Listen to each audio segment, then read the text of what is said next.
అక్కడ పాలేరులో అంట అజ్జోడినోడు ఎవడో కార్యదర్శి. వ్యర్థాల నడుమ మూలకు పెట్టిన వైనం. సామాజిక మాధ్యమాల్లో వైరల్ అవుతున్న ఫోటోలు.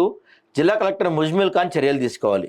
కార్యదర్శి నిర్లక్ష్యం జాతీయ జెండాకు అవమానం.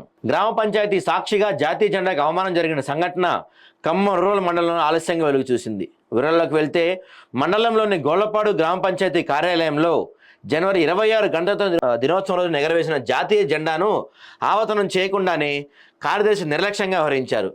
జాతీయ జెండాను భద్రపరచకుండా జెండాకరతో సహా పంచాయతీ కార్యాలయంలోనే వ్యర్థాలు నిల్వ చేసే గదిలో ఒక మూలకు పెట్టి అవమానించారు. సాధారణంగా సూర్యోదయంలో జెండాను ఆవిష్కరించిన అనంతరం సూర్యాస్తమయంలో జెండాను ఆవర్తనం చేసి జాగ్రత్తగా భద్రపరచాలి. కానీ అవేమీ పట్టినట్లుగా కార్యదర్శి ధనలక్ష్మి విధుల్లో ఉదాసీనంగా వ్యవహరించడంతో జెండా ఘోర అవమానం జరిగిందని స్థానికులు ఆరోపిస్తున్నాడు. గణతంత్ర దినోత్సవ సంబరాలు జరిగి 2 నెలలు దాటుతున్నా సరే మూవనెల జెండా పట్ల అశ్రద్ధ చూపటం పలు విమర్శలకు దారితీస్తుంది. బాధ్యత రాహిత్యంగా పంచాయతీ కార్యదర్శి. గొళ్లపాడు పంచాయతీ కార్యదర్శి విధి నిర్వహణలో భాగంగా వ్యవహరించిన తీరు జాతీయ జెండాకు విఘాతం కలిగించింది.